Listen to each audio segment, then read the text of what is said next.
요즘에 이 속속에서 기쁜 게 아니고 마음껏 찬양하고 또 이렇게 찬양을 기뻐하시는 분들이 이렇게 함께 있어서 너무 행복해요. 그래서 그제 제가 제 꿈이 이루어졌다 그랬습니다. 아직 2%가 부족한데 그 2%는 뭐냐면 막 이렇게 춤추면서 찬양하는 거예요. 춤추면서 막 찬양하는 거고, 이렇게 예배의 시간에 이렇게 하는 게 아니라 정말 자유롭고 기쁜 찬양은 그냥 자유롭게 이렇게 피아노 앞에 모여서 드리는 찬양 같아요. 그때 그냥 형이 보니까 막 춤도 추고 막 이렇게 하는 모습 보니까 주여, 내가 꿈꾸던 게 이렇게 오래 걸리나요? 이런 생각이 들면서 행복한 마음이 들었습니다. 저도 그렇게 찬양하기를 원하고, 말씀 전하는 시간이 어떻게 보면 좀 제일 줄고 찬양하고 막 기도하는 시간이 더 많이 늘어났으면 좋겠다, 그런 생각이 듭니다. 다시 한번 하나님의 말씀 교독하겠습니다. 창세기 4장 7절로 12절 말씀입니다. 내가 선을 행하면 어찌 낫을 들지 못하겠느냐? 선을 행하지 아니하면 죄가 문에 엎드려 있느니라. 죄가 너를 원하나 너는 죄를 다스릴지니라. 가인이 그의 아우 아벨에게 말하고 그들이 들에 있을 때에 가인이 그의 아우 아벨을 쳐 죽이니라. 여호와께서 가인에게 이르시되 내 아우 아벨이 어디 있느냐? 그가 이르되 내가 알지 못하나이다. 내가 내 아우를 지키는 자니이까. 이르시되 내가 무엇을 하였느냐? 내 아우의 핏소리가 땅에서부터 내게 호소하느니라. 땅이 그 입을 벌려 내 손에서부터 내 아우의 피를 받았은즉 내가 땅에서 저주를 받으리니 내가 밭을 갈아도 땅이 다시는 그 휴력을 내게 주지 아니할 터요 너는 땅에서 피하며 유리하는 자가 되리라. 아멘. 오늘 바이블 코칭 시리즈 28번째 시간입니다. 작은 일에 화가 나요. 작은 일인데 화가 나요. 별거 아닌데 너무 그 일에 비해서 과도하게 화를 내는 그런 경우가 적지 않습니다. 오늘 우리가 읽은 본문 말씀, 최초의 살인 장면이 나오는 건데 제가 분노의 기원이라 그렇게 부제를 달았습니다. 사람이 분노가 일어났을 때 이제 막 살인까지 가게 되는 그런 일들이 벌어지는데 어쩌다가 이렇게 되었는가? 또 그렇게 되었을 때 우리가 할 수 있는 것은 무엇인가? 물론 제가 이 자리에 있는 여러분들을 보니까 그렇게 분내면서 사는 사람은 없는 것 같습니다. 근데 이제 세상 사람들과 또 하나님의 말씀에 코칭을 받지 못하는 사람들, 그리고 우리도 때로는 그런 상황을 직면하게 되니까 그때를 생각해서 이 말씀을 좀 가슴에 담아두면 좋겠다, 그런 생각이 듭니다. 생각 속에 분노가 찾아오게 되면 그 분노가 어떻게 발산되는지 우리는 잘 알지 않습니까? 그러다 보니까 그 분노심을 어떻게 조절할 수 있는가? 그 청소년들을 상담하는 분 이야기를 들어보니까 청소년들이 그 안에 분노가 있다고 해서 다 범죄를 하는 게 아니잖아요. 그 범죄를 하는 게 아닌데 어떤 청소년들이 범죄까지 가는가? 이제 범죄 심리 상담을 하는 거죠.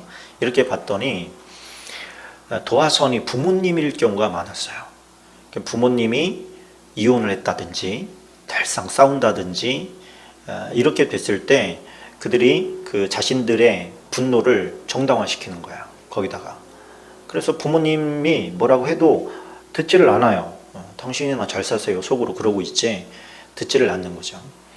그러다 보니까 그게 우리가 볼 때는 비행 청소년들과 어울려서 제가 못된 짓을 하게 됐어, 이렇게 생각을 하는데 사실은 그 원인이 가정 가운데 있는 경우가 많고, 자녀들을 보면 부모가 자녀들을 막 탓하는 모습들을 보면 그 탓하는 모습 속에 실상은 자기의 모습이 많이 담겨 있다는 거예요. 나는 안 그런데 너는 왜 그러냐, 이렇게 갈 수도 있지만 사실은 유전자라는 게 속일 수가 없다는 겁니다. 그래서 그 유전자가 그냥 물려받은 거예요, 그 자식들이. 근데 그걸 인정하지 않는 거죠. 그러다 보니까 문제들이 생기는 거죠. 오늘 우리가 읽은 말씀은 우리가 참 풀 수 없는 난제와 수수께끼가 되는 그런 구절입니다. 아담과 하와가 에덴 동산에 살 때 부부싸움 했을까요? 했겠죠? 아담과 하와가 타락하기 전을 말하는 겁니다. 타락하기 전에 그들이 얼마나 오래 같이 살았을까요? 수천 년일까요? 아니면 수백 년일까요? 그때는 시간을 규정하지 않았기 때문에 시간 개념이 없습니다.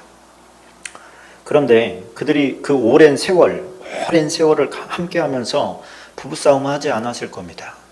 왜 그러냐면 성부, 성자, 성령께서 자신들의 하나님의 형상을 따라서 지음받았잖아요. 그러니까 그 지음받은 이미지인 거죠. 하나님의 이미지가 이 땅에서 사는데 하나님, 예수님과 성령님과 또 아버지께서 다투시겠만 만약에 안 다투실 거 아니에요. 서로 얼마나 정말 아끼고 사랑하고 서로를 위해서 모든 것을 내어줘도 아깝지 않은 그런 사랑입니까? 그래서 하나님의 다른 이름은 사랑이잖아요. 사랑. 그러니까 그 사랑의 결정체가 만들어진 거죠.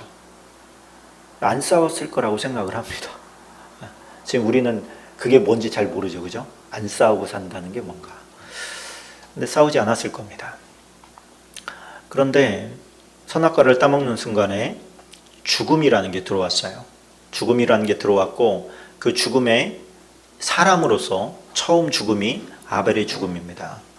그런데 물론 가인과 아벨은 타락 이후에 낳은 자식이라고 그렇게 보고 있어요. 타락 이전에 인류가 있었다. 성경을 가만히 살펴보면 이제 그런 우리가 추측이 얼마든지 가능한데 타락 이후에 다시 말해서 죽음이 들어온 거죠. 죽음이 들어오고 난 다음에 생명실과를 따먹지 못하게 된 상황에서 자식은 낳는데 자식이 먼저 가잖아요. 아벨이 먼저 죽는단 말입니다. 그러니까 그 죽음이라는 것을 두 사람이 목도하게 된 거예요. 처음 목도하게 된 거예요. 아벨이 죄 없는 사람입니까? 죄 없다고 할 수 있나요? 아벨의 죄에 대해서 기록하고 있지 않지만 아벨도 죄인이라는 걸 우리가 알 수가 있습니다. 왜? 세상에 의인은 없나니 한 명도 없으니까. 아벨도 뭔가 죄를 졌겠구나. 그러나 그의 삶은 하나님께서 받으실 만한 것이었고 그의 재물도 하나님께서 받으실 만한 것이었습니다. 그랬는데 그 자식이 죽은 거예요. 그가 죽을 때 아담과 하와가 옆에 있었을까요? 없었을까요? 죽은 사실은 알았을까요? 아담과 하와가 자기의 자식인 아벨이 죽었을 때, 그것도 가인에게 죽었다고 했을 때 그들은 그 잘못을 누구에게 돌렸을까요? 가인에게 돌렸을까요? 하나님께 돌렸을까요? 본인들에게 돌리지 않았을까요? 우리 죄 때문에 저렇게 죽는 거구나. 저렇게 죽는 거구나. 죽음을 처음 목도하니까 저렇게 죽는구나. 움직이지 않네. 꼼짝도 안 하네. 자, 죽음이라는 게 처음 들어오는 것을 하나님께서 목도시켰습니다. 아벨의 입장에서만 보면 하나님께서 분명히 모든 걸 보고 계신데 왜 그를 죽게 하셨습니까? 가인의 입장에서는 왜 하나님 말리지 않았습니까? 탓을 하자면 이렇게 자꾸만 화살이 하나님께로 돌아가지만 실상은 하나님께 돌아갈 게 아니고 가인과 아벨에게 가야 되고 1차적으로는 그 죄를 받아들인 가인이 자기 죄를 탓해야 되죠. 근데 아벨의 입장에서는 좀 억울한 상황이 안 되겠습니까? 그러면 하나님께서는 그 상황을 허용하신 거예요. 아멘이시죠? 허용하신 거예요. 그리고 허용을 했다는 것은 뭐냐면 아벨이 죽게 내버려뒀다는 겁니다. 그럼 우리 머릿속에는 지난 시간에 우리가 나눴던 게 있죠? 죽음은 좋은 거다 나쁜 거다. 나쁜 거다라는 인식이 있지만 하나님께서는 지금 어떻게 보면 가장 순결한 상태에서 제물을 받으신 거죠. 아벨을 받으신 거죠. 그럼 이 땅 가운데 살아갈 때에 가인처럼 오래오래 살다가 그렇게 죽는 게 낫습니까? 하나님께서 받으신 아벨과 그 제물을 연락하시잖아요. 그러니까 아벨도 받으시고 아벨이 가져온 제물도 받으시고 가인과 가인의 제물도 받지 않으셨어요. 그러니까 사람도 안 받고 제물도 안 받은 거예요. 그럼 하나님께서 받으셨을 때 하나님께로 간 것이 선한 것이다 이렇게 말할 수 있겠습니까? 그가 이 땅에 살아가는 동안에는 아마 선보다 악을 더 많이 쌓아서 갔을 수도 있습니다. 그럼 어떻게 보면 가장 순결한 모습에서 하나님께서 받으실 만한 제물이 된 것이죠. 근데 그것은 많은 교훈을 남겼습니다. 그 죽음으로 말미암아서 부모의 가슴이 굉장히 찢어지듯 아팠을 거예요. 불순종의 결과가 어떻게 나타나는가 하는 것을 보게 됐던 것이죠. 그렇게 간 것이 더 복이겠어요? 오늘 보니까 가인이 두려움과 죄스러움과 죄책감과 이제는 그 농사를 져도 이제 제대로 된 대가를 받지 못하는 그런 황폐한 가운데 저주에 처하게 됐어요. 여러분이 볼 때는 두 사람 중에 누가 더 복된 것 같습니까? 아벨이 복된 것 같습니까? 일찍 죽었어도? 아멘입니다. 하나님께서는 그 왕들 스토리를 하면서 왕자들 가운데 먼저 데려간 왕자가 있어요. 비참하게 죽지 않고 그냥 죽었어요. 하나님 데려가셨다고 나와요. 왜? 이유를 이렇게 붙였어요. 그는 하나님을 경외했기 때문이래요. 그렇다고 하면 우리가 생각하는 하나님을 믿으면 장수한다 이런 말씀 성경에 있나요? 있습니다. 네, 있습니다. 하나님을 경외하는 자는 생명이 오래 간다. 장수한다는 얘기죠. 장수한다는 말씀이 있습니다. 그러나 장수하는 것도 하나님의 뜻이고 안 하는 것도 하나님의 뜻이에요.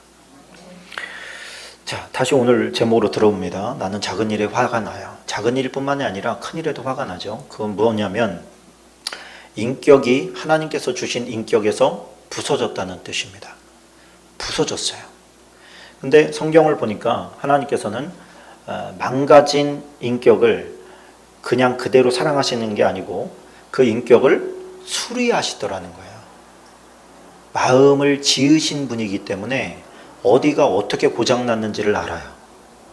그래서 그 부분을 성령께서 고쳐나가요. 우리가 원하지 않게 수많은 상처를 받고 막 인격이 고장나고 내 안에서 막 악한 것들이 나오고 막 이렇게 되지 않습니까? 하나님은 이유를 아실까요?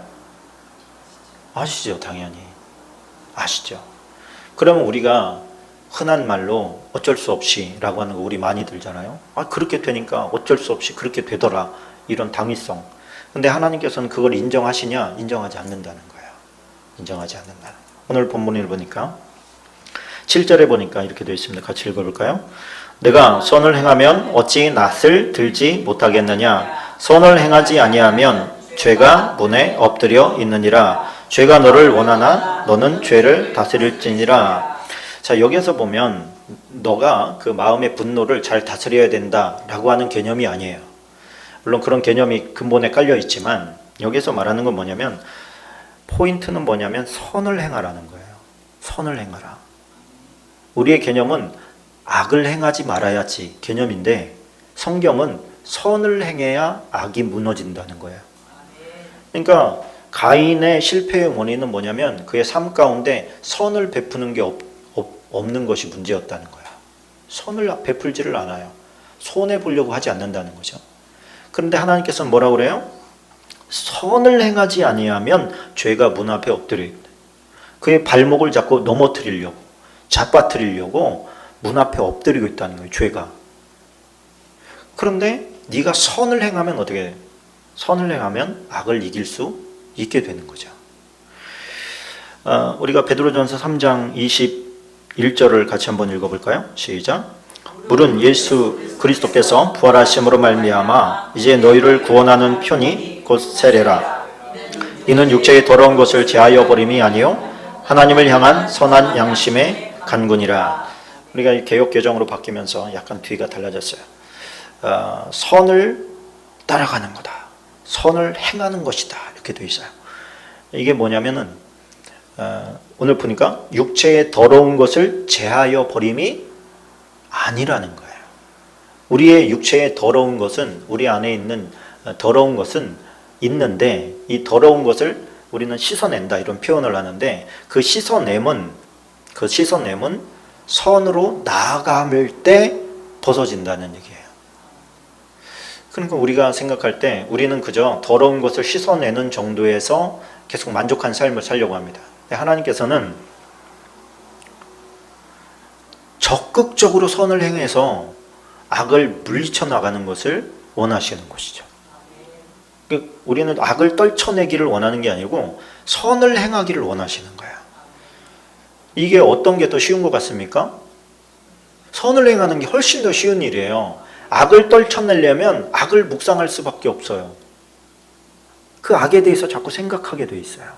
근데 하나님께서는 선을 행하면 어떻게 하면 선을 행할까를 생각해요. 그러니까 생각 자체가 선해질 수밖에 없는 거죠. 선한 쪽으로 흘러가는 거예요. 그래서 악을 다 끝내고 나서 지금부터는 이제 선이야 이런 개념이 아니고 이 악을 제거하기 위해서 선한 쪽으로 나가라는 거예요. 그렇게 나가면 선은 악을 이깁니다. 그래서 선을 행하는 사람만 악을 이길 수가 있어요. 어떤 게 선일까요? 그의 유익을 구하는 게 선입니다. 오늘 4장 8절에 보니까 이런 말씀이 있습니다. 같이 읽어볼게요. 가인이 그의 아우 아벨에게 말하고 그들이 들에 있을 때 가인이 그의 아우 아벨을 쳐 죽이니라. 밑도 끝도 없이 그의 아우 아벨에게 말하고 이래요. 하나님께서 너는 죄를 다스려라 이렇게 말씀하셨어요. 선을 행하고 죄를 다스려라 이렇게 했는데 갑자기 가인이 그의 아우 아벨에게 말하고 뭘 말했다는 걸까요? 제가 원어를 보니까 아마르라고 하는 단어예요. 아마르. 이건 가장 크게 말하는 게 가장 큰 단어의 뜻이 말하다예요. 말하다. 그냥 말하는 거예요. 아마르. 그런데 뒤에 보면 뒤따라오는 뜻들이 뭐냐면 소리 지르다, 비난하다 그런 뜻이에요. 여러분 그러면 뒤가 뭐가 문맥상 어울립니까? 한 구절에 말하다와 죽이는 장면이 더 나왔는데 그럼 뭐가 무슨 단어의 뜻이 들어가는 게 더 맞겠어요? 소리 지르거나 비난한다는 말이 더 맞지 않겠습니까? 아니면 사이좋게 얘기하는 척하면서 우리 들로 나가자 이렇게 했을 수도 있겠죠. 근데 문맥상 소리 지르고 비난했다. 그리고 들판에 나가서 죽였다. 이게 더 문맥상 맞는 것 같습니다. 그러니까 하나님의 말씀이 감정 앞에서 힘을 써요, 못 써요? 못 쓰는 거 맞습니까? 못 씁니다. 오늘 제가 하고 싶은 말이 그거예요. 여러분 성령의 말씀, 이 성경 말씀을 몰라서 크리스천들이 죄를 범하느냐? 그거 아닙니다. 하나님의 말씀을 들어서 알아요. 근데 지식적인 수준에 머물러 있기 때문에 그런 거예요. 또 하나는 실천력이 없어요. 성경 말씀은 분명히 뭐라고 얘기했어요? 그랑 말하라고 그랬어요? 선을 행하라고 그랬어요? 선을 행하라고 그랬어요. 이 얘기는 뭐냐면 나의 제사는 안 받으시고 내 동생의 제사만 받았으면 그를 어떻게 해줄 거예요? 박수 쳐주는 거예요. 야, 너 어떻게 그렇게 온전한 예배를 드렸니? 나에게도 좀 가르쳐줘라. 야, 가자 우리 집에 가서 한턱 쏠게. 이렇게 할 수 있잖아요. 이게 선이죠. 그가 잘 됐을 때 하나님 앞에 인정받았을 때 축하해주고 축복해주고 박수 쳐주고 이것이 선을 행하는 거죠. 그런데 그 선을 행하지 않으니까 어떤 일이 벌어지죠? 악이 치고 들어와요. 악이 치고 들어왔어요. 그 마음의 그 미묘한 갈등의 기원을 봐야 돼요. 근데 그게 지금도 우리에게 똑같이 적용되거든요. 우리가 이 마음속에 있는 그 분노감, 또 상실감, 막 이런 막 이런 것들을 해결하지 못하는 게 뭐예요?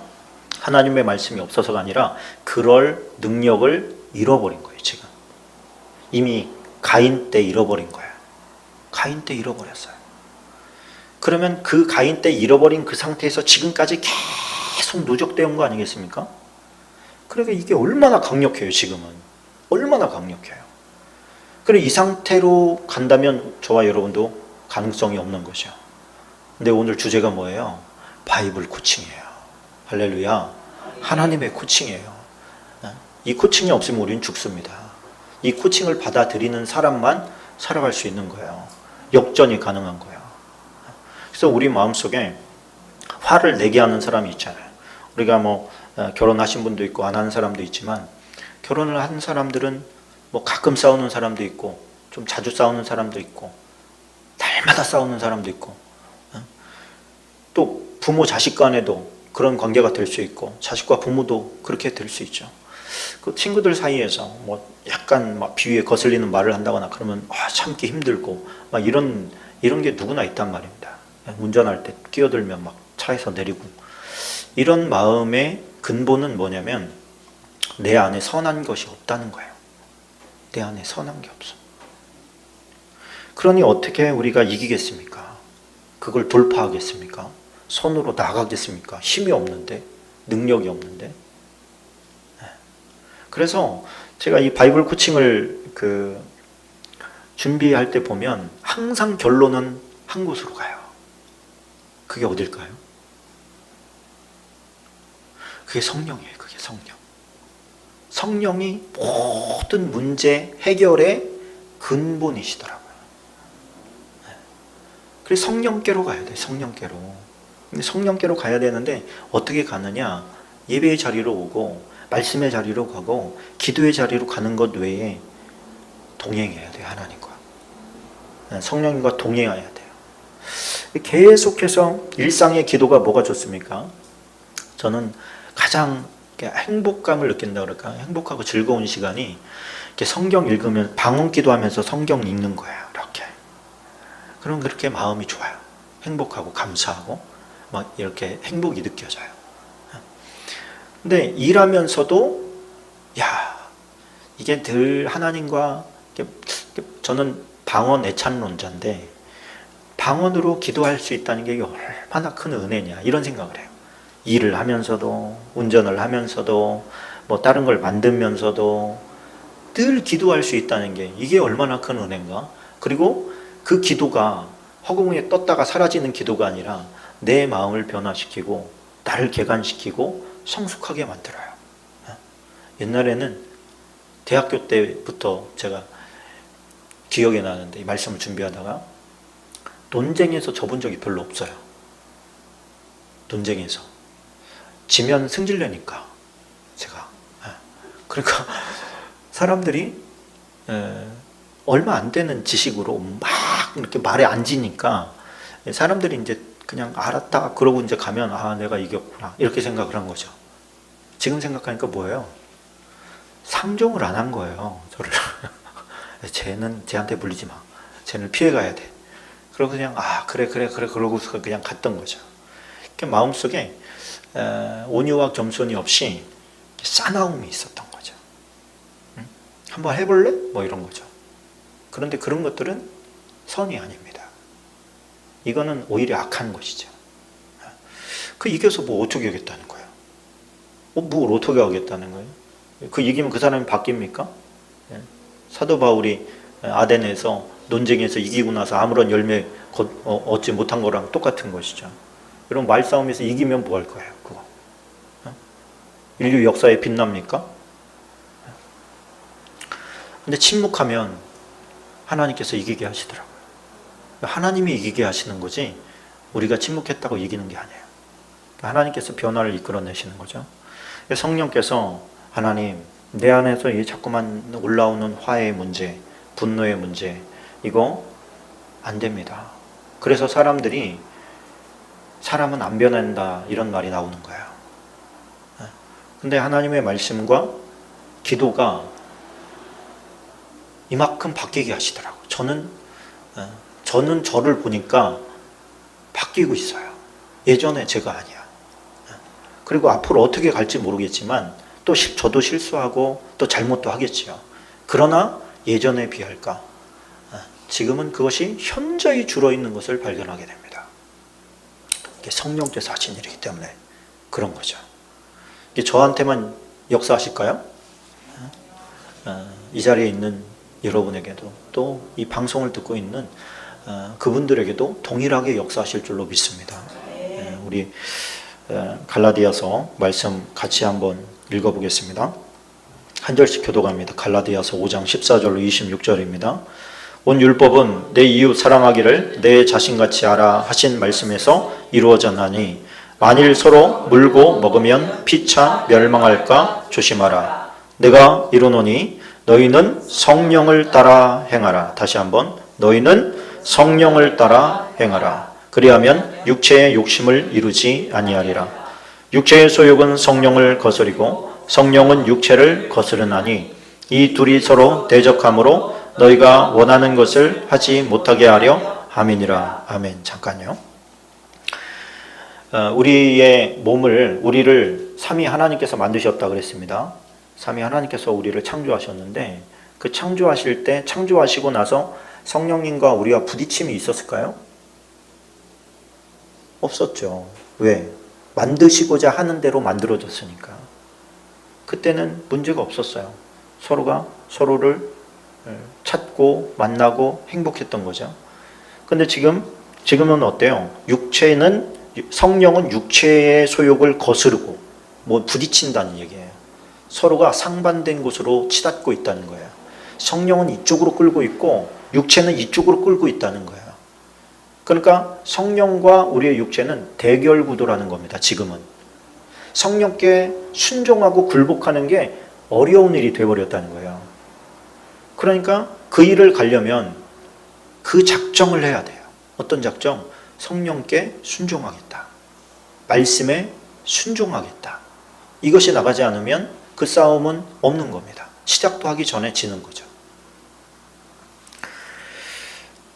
자, 18절입니다. 너희가 만일 성령의 인도하시는 바가 되면 율법 아래에 있지 아니하리라. 육체의 일은 분명하니 곧 음행과 더러운 것과 호색과 우상숭배와 주술과 원수 맺는 것과 분쟁과 시기와 분냉과 당지는 것과 분열함과 이단과 투기와 술취함과 방탕함과 또 그와 같은 것들이라. 전에 너희에게 경계한 것 같이 경계하노니 이런 일을 하는 자들은 하나님의 나라를 유업으로 받지 못할 것이요. 자, 예수님을 믿어도 이 육체의 일에서 벗어나지 못하는 사람들이 꽤 많습니다. 교회 다니면서도 은밀한 죄들이 끊어지지 않는 거예요. 그러니까 한번 끊었다고 해서 또 끝까지 가는 것도 아니에요. 계속해서 그런 소스들은 만들어지게 됩니다. 우리가 지금 몇 구절 읽지 않았는데 지금 하나님의 나라를 유업으로 받지 못하는 지옥으로 갈 죄라는 거죠. 여기에 좀 걸리는 거 있으신 분 있으십니까?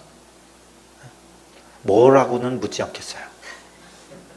이 구절 중에서 저는 여기에 좀 걸려요. 이런 거 있으시면 오늘 회개하시기 바랍니다. 회개하시고 성령의 도우심을 힘입으시기 바랍니다. 성령님 나를 도와주십시오. 인격적으로 간구할 때 성령께서는 분명히 도와주십니다. 간구해 주십니다. 이제 성령의 열매로 갑시다. 갈라디아서 5장 22절 시작.